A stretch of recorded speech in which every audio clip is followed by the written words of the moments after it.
بلکہ سورۃ الفاتحہ میں 7 آیاتیں ہیں سورۃ الفاتحہ بسم اللہ الرحمن الرحیم کے بغیر، بسم اللہ الرحمن الرحیم کے بغیر۔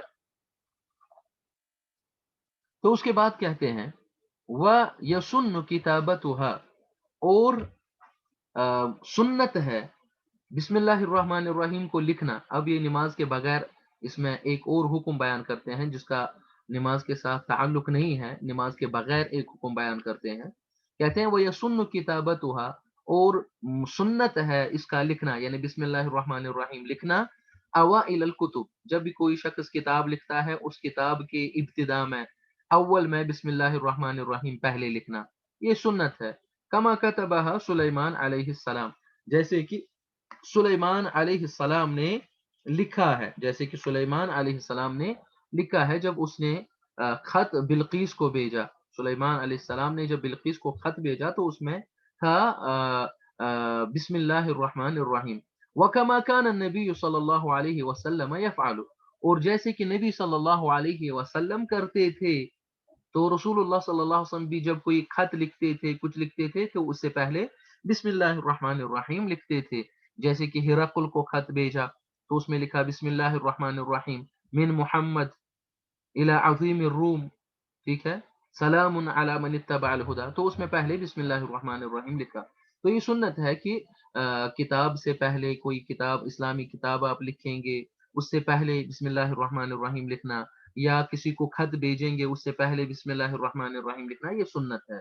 وَتُذْكَرُ فِي ابْتِدَاءِ جَمِيعِ الْأَفْعَالِ، اور کہتے ہیں کہ اور یہ بسم اللہ الرحمن الرحیم کا ذکر کرنا، ورد کرنا، یہ پڑھنا ہر فعل کرنے سے پہلے، یعنی اگر آپ کھاؤ گے، کھانے سے پہلے، پینے سے پہلے، جوتا لگانے سے پہلے، لباس لگانے سے پہلے، ہر کوئی کام کرنے سے پہلے بسم اللہ الرحمن الرحیم پڑھنا یہ سنت ہے۔ وہی طرد الشیطان، اور یہ شیطان کو دور کرتا ہے، کیونکہ اس سے اللہ سبحانہ و تعالی کی برکت حاصل کی جاتی ہے اور یہ شیطان کو دور کرتا ہے۔ تو اس سے ایک انسان اللہ سبحانہ و تعالی کے نام سے، اللہ سبحانہ و تعالی کے تمام ناموں سے اللہ سبحانہ و تعالی کو وسیلہ بنا، ان ناموں کو وسیلہ بنا کے اللہ سبحانہ و تعالی سے مدد طلب کرتا ہے اور اللہ کی برکت جو ہے، اللہ کے نام سے برکت حاصل کرتا ہے۔ تو بسم اللہ الرحمن الرحیم ہر فعل سے پہلے پڑھنا درست ہے، اچھا ہے۔ تو کہتے ہیں وقال احمد، قال احمد، امام احمد نے فرمایا ہے لا تكتب امام الشعر ولا معه، شعر اور شعر کے سامنے اور اس کے ساتھ لکھا نہیں جائے گا، یعنی امام احمد رحمہ اللہ تعالی کہتے ہیں کہ اگر کوئی شعر لکھتا ہے تو اس سے پہلے بسم اللہ الرحمن الرحیم نہیں لکھے گا، ٹھیک ہے۔ لیکن مراد یہاں پر امام احمد کی ہے کہ شعر جو ہے، جو کوئی شاعری کرتا ہے تو شاعری میں جو ہے یہ پایا جاتا ہے کہ اس میں ہجو ہوتا ہے، اس میں برائی ذکر کی جاتی ہے، اس میں غلط الفاظ استعمال ہوتے ہیں، اس میں مثلا گالی ہوتی ہے، کسی کی تنقیص کی جاتی ہے، یہ اچھی چیز نہیں ہوتی ہے، تو اس سے پہلے بسم اللہ الرحمن الرحیم نہیں پڑھا جائے گا۔ تو اس کا مطلب ہے کہ جو بھی برا کام ہے، برا کام کرنے سے پہلے بسم اللہ الرحمن الرحیم نہیں کہا جائے گا۔ کوئی سگریٹ پیے گا، یہ برا کام ہے، تو سگریٹ پینے سے پہلے بسم اللہ الرحمن الرحیم نہیں پڑھے گا، ٹھیک ہے۔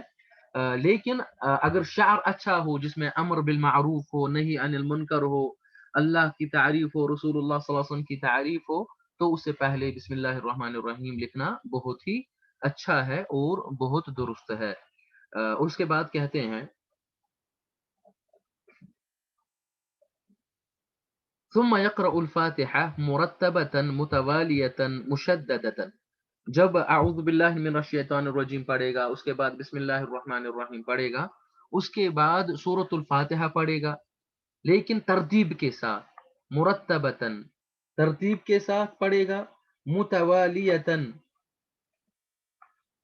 ایک کے بعد دوسری آیت پڑھے گا، یعنی جو دوسری آیت ہے اس سے پہلے پہلی آیت پڑھے گا، یہ نہیں کہ پہلے پہلی آیت پڑھے گا اس کے بعد پانچویں یا چھٹی آیت پڑھے گا، نہیں، ترتیب کے ساتھ پڑھے گا، مرتب کے ساتھ پڑھے گا، ایک دوسرے کے بعد پڑھے گا، مشددتاً وہی رکن فی کل رکعۃ، اور یہ تشدید کے ساتھ پڑھے گا، جتنی بھی تشدیدیں سورۃ الفاتحہ میں آئی ہیں ان تشدیدوں کے ساتھ پڑھے گا جو شدیں ہیں، تشدیدوں کے بغیر نہیں پڑھے گا. وہی رکن فی کل رکعت، اور یہ ہر رکعت میں رکن ہے. سورۃ الفاتحہ ہر رکعت میں رکن ہے، اس کا پڑھنا رکن ہے. کما فی الحدیث، جیسے کہ حدیث میں آیا ہے، لا صلاۃ لمن لم یقرأ بفاتحۃ الکتاب، جو فاتحۃ الکتاب یعنی سورۃ الفاتحہ نماز میں نہیں پڑھے گا اس کی نماز نہیں ہے، اس کی نماز نہیں ہے. جو حدیث ہے بخاری میں حدیث نمبر 756، اور مسلم کی ہے حدیث نمبر 874، اور عبادہ ابن الصامت رضی اللہ تعالی عنہ اس کی روایت کرتے ہیں.